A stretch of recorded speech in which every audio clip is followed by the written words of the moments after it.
world where achievements and accolades motivate us to do more and be more, we're often left wondering, is this really it? Deep inside, you know there is more to life. You're ready to leave behind the old, push your way through, and claim the deeper life that's calling you. That's where we excel. We're your hosts, Stephanie Allen and Maren and and this is the Soulful Leader Podcast.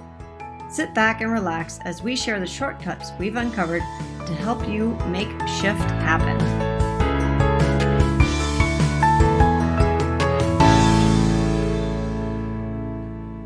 Hi, welcome to the Soulful Leader Podcast. This is Stephanie and Maren, and we are really excited to be here today. I have been having a question in my own heart, and isn't it interesting how sometimes you can be searching for an answer and then it shows up in the most random places. I had an experience yesterday with a client of mine, and we were talking about climbing the corporate ladder. And, you put so much time, so much effort, so much life force, presence into, the next step in your business or in your life or in your relationship, your health, whatever it is.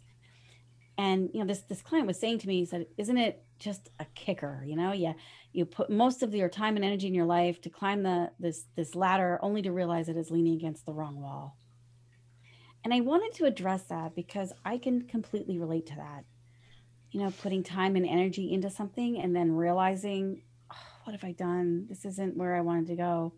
So Maren and I are going to talk a little bit about that and what that might mean and how we can find gifts in it, and that it doesn't have to be so burdensome, so heavy, and so shameful. And that's really what the Soulful Leader Podcast is all about, helping you discover which wall you want to lean on and where you want to go.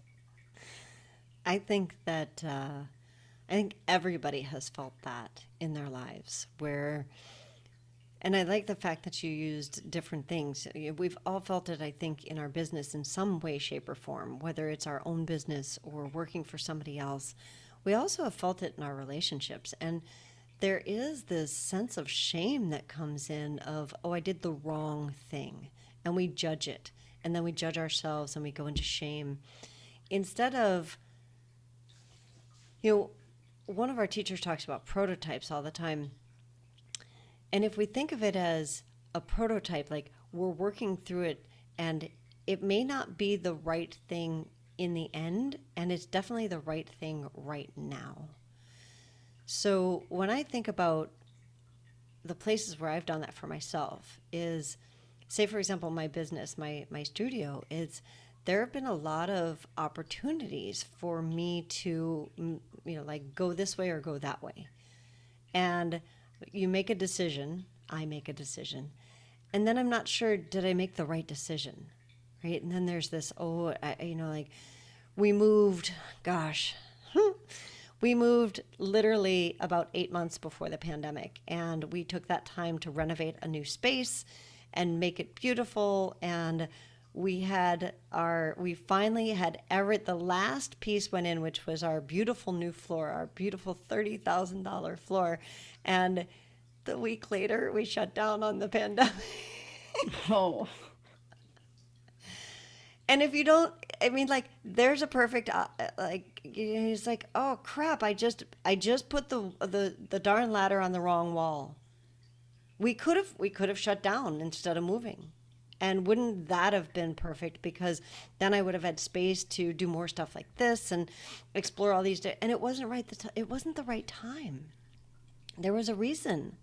And so instead of going into shame, it's like, okay, so what's next for me? And I think that is definitely the key, isn't it? Is being open to what is coming. I had a similar experience. I signed a 3-year lease, and just before the pandemic, literally like in February, just before the pandemic, which happened in March, and 6 of my team left. So it was left with just 2 of us in this massive space, and, not being able to go into the office or work. I'm like, okay, I just kept asking. I'm like, I just signed for 3 years. So there must be something in that 3-year time that I'm meant to do with that. Instead of feeling like, woe is me. Oh, I made the wrong decision. oh, this is going to cost so much money, and I screwed up. How can I get out of it? I think that's where we come, and it doesn't have to be for those of you who are listening who don't necessarily have a business. It could be with a marriage or a relationship. Yeah. It could be with your health. It's like, why didn't I start exercising or eating better, 20 years ago? I wouldn't be in this situation, whatever that situation is. But everything is this divine, I call it the divine irritant. So like, when you I have love that term. when you have an oyster and you have sand in the oyster, it's that irritation that actually polishes the pearl. And so we need those divine irritants, and we can use all our energy to push away the divine irritant, or we can say, what is this polishing me? How is this polishing? What am I learning from this experience? Or what is it helping to shape me for the future? Yeah. There's And something really good coming. like you mentioned at the beginning, what's the gift? Because there's always a gift. And we can choose to look at our lives, our challenges, as the things that we did wrong. Or what if for a moment we thought all of it was completely right? You know, every step up that ladder that's on the quote unquote wrong wall, it's all actually perfectly right. And if it were perfectly right, then what? And it gives us a completely different perspective on it. And it's much gentler and more compassionate and enjoyable. It's much more fun to think that, okay, everything I did was absolutely perfect. And now what? What am I being called to? This reminds me so much of the Rumi, who was a poet in the Sufi mysticism back in the 1300s. And one of his favorite lines is, beyond right doing and wrongdoing, there is a field. I'll meet you there. Essentially talking about we can transcend the right or wrong, the good, the bad, black or white, like the opposites. And isn't it interesting how we're also talking about inclusiveness so much these days, too? It's like, it's not about being on that level of polarity of trying to unite it. We can't do it on that same level. We have to go to a new dimensional, a new way of thinking and being that supersedes the current moment, but that transcends this now. So that's evolution, isn't it? It's like even the pandemic is, I keep hearing this from my clients too, is like some of them are saying, I just want to go back to the old way it was. And I said, we can't Hmm. go back because you're not the same person. Right. You came through all of these changes and all of these things for a reason. It wasn't just a temporary fix or shift. There was a reason we had to move through this, because now we need to take what we loved from the past and who we are now and what we've learned and create a whole new way of being. That essentially is what is being called for us to do. And we don't have to kick and scream and struggle around it. We can celebrate it and embrace it if we choose. Yeah. I when you were talking, one of the things that came up for me was a story that I heard recently about the the little things that we used to use we now a lot of vendors use for their credit cards. They're the little square readers.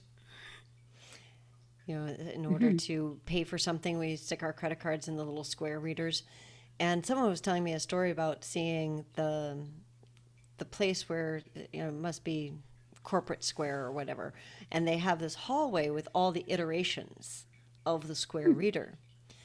And if you think about that as a metaphor for us in our lives, and I think that a lot of times we have this concept that we're supposed to just get something. And if we don't, or we're supposed to be in the right place, and if we're not, then everything is wrong. Instead of thinking of it, like I said earlier, I used the word prototype. And that's how I've started to think about things of like every time I get to something, it's just the next beginning. It's the end of this and it's the next beginning of that. So if I can look at that from the prototype perspective of each of those iterations of, the first square reader was this bigger, clunkier thing that was blah, blah, blah. And then it moved to this. You look at it from an iPhone, right? Look at the iterations of the iPhone. And each time there's a little tweak that makes it better. And instead of thinking that we have to get from 0 to perfect in one large stride, like, oh, I was supposed to know that, or whatever's next for me, I have to get it, because especially for us leaders, as we're climbing that ladder and we have gotten to that top rung, and now all of a sudden we're like, oh crap, that wasn't where I wanted to be. Do I have to start down at the bottom again? Do I have to start over? And it's not. It's the all the things that you've done in your life, they're translatable when you're in a relationship. It's like a lateral promotion. It's a lateral promotion. On a new wall. Yeah. And it's just the next iteration.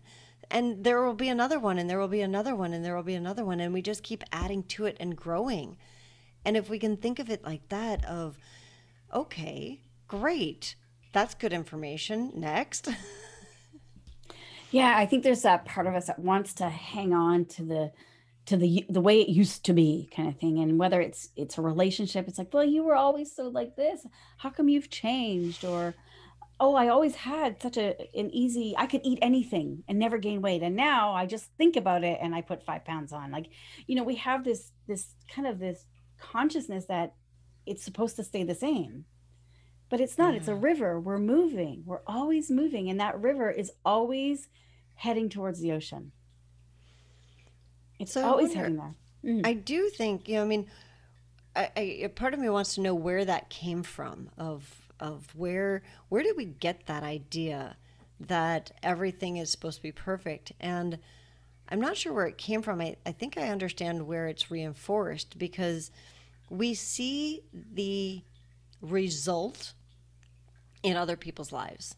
We don't see the process, the angst, the churning of what they went through, and we hear the stories. There was a story about Colonel Sanders, and for many people, you have no idea who Colonel Sanders is, but he started a restaurant chain.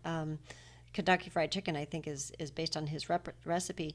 But he knocked on like some crazy number of doors, like 1,000 doors, trying to get his recipe, received. And it was no. And finally, it worked, right? But we don't see that. We see the quote unquote overnight successes, and we think that's supposed to be us. The one-hit wonders. The one-hit wonder. It takes 10 years to be able to create a one-hit wonder. 10 years of hard work. Yeah. And that there is no such thing as an overnight success. Somebody has put work in, and we see the final result. So, and then we think, well, I'm not that good. I didn't do it that well. I didn't get there that quickly. And we judge ourselves on that. We compare ourselves. Walt Disney went bankrupt 18 times. I was just talking about this yesterday with someone. I'm like, okay, I know myself. After one time going bankrupt, I'd be like, oh my gosh, I'm so not going to do that again. Yeah. I like, what was within him to keep going? There had to be love and passion and resiliency. And I believe we all have that. So when, Maren and I are talking about it takes hard work, it takes 10 years for that one-hit wonder, it does. And this is why it's important to choose what you love. So when you find you've been leaning up against the wrong wall, I always say, well, that's a really, like you said, prototype. That was a really good prototype to realize what you don't want. So now you've got some really great consciousness about what you don't want to put your time and your energy. And so now you can shift it. You can give yourself that lateral promotion and move over to another prototype, which, by the way, everything's prototypes. It's always discovering. Yeah. I like what you were saying about that inner, because I think that in addition to the things that you mentioned, he also had to have inner trust.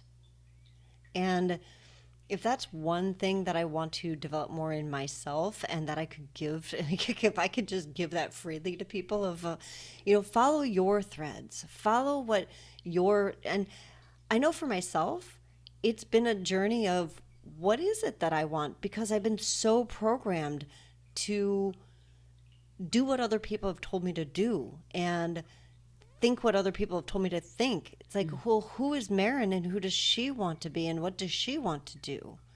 And all of the stuff that I've learned out there in my process, leaning up against the wrong, quote unquote, wrong walls, right? It's going to help. And I still am going to continue that journey of me. What am I being called to? What is Maren being called to? Not, and that story about Walt Disney is so inspiring because he was really clear. I'm going here, and if it takes 18 bankruptcies, there we go. We're going to do that. That's amazing. Yeah. Yeah.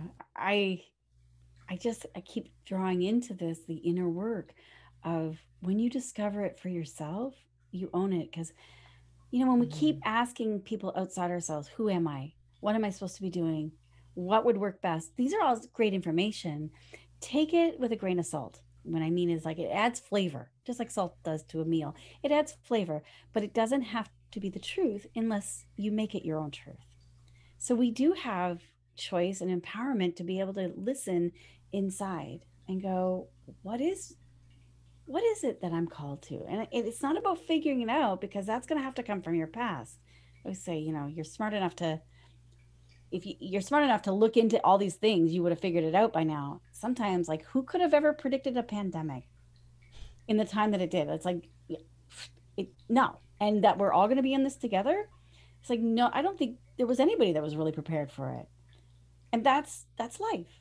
Because life will throw you curves, not because it's trying to punish you or beat you up, but because it's giving you an opportunity to be the divine irritant, to polish your pearl, to polish who you're meant to become and who you're meant to be. And that's what the world needs. So, one of the things I was thinking about is we've talked before about the wealth dynamic system by Roger James Hamilton. And in our studio, we're also now working with a system by Luca Bricchi. I'm probably going to pronounce it wrong because my two instructors are actually working directly with him and I'm not. I'm getting the information from them. Both systems are parallel. And here's what I mean by that. Roger's system is for business people, and it's a self discovery system where, okay, there's tons of information out there about business and how to run your business and what you're supposed to do. And you could go nuts trying to figure out what you should be doing.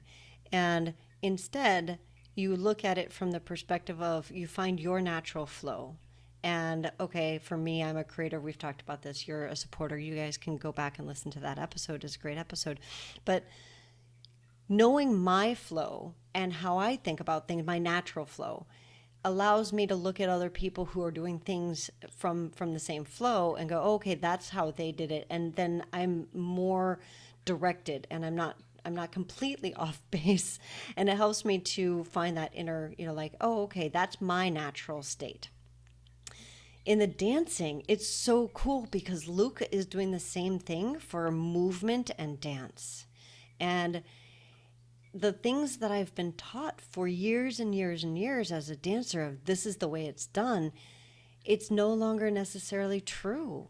And it never was. It just was that I was taught by somebody who's got a different body type and different where my balance center is and all of the things in dance, quote unquote, that don't necessarily work. And I was suddenly given some freedom in my movement because I realized who I was, where my natural movement is. And it's been so cool to see it both on a business level and on a complete physical level. And it's the same thing. It's finding your flow. Where do you flow best?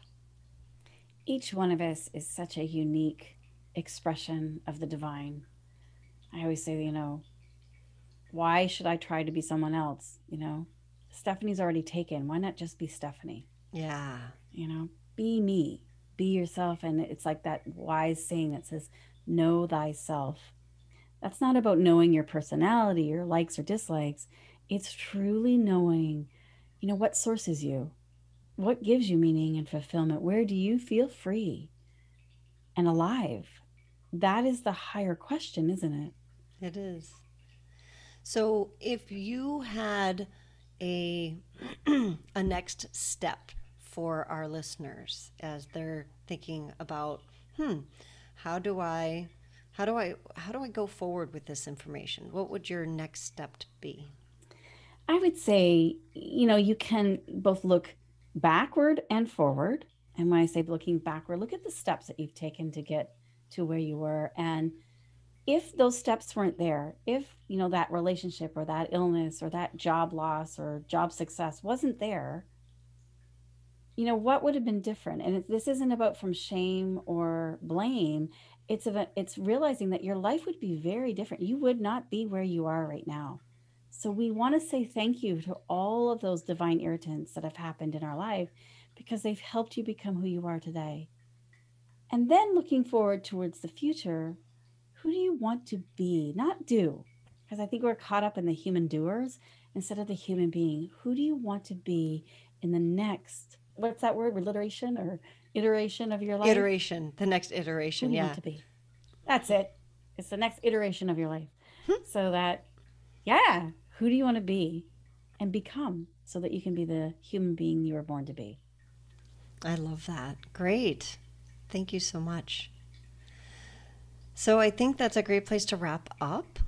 Why don't, if you're enjoying our podcast, give us a rating on your favorite channel, whatever you're listening to us on. And you can always visit us on YouTube and check us out there. Also, our Soulful Leader group on Facebook, where we chat with you, and we put some cool stuff up there. So join us there. We would love that. And we will see you all next week. Thanks so much for joining us.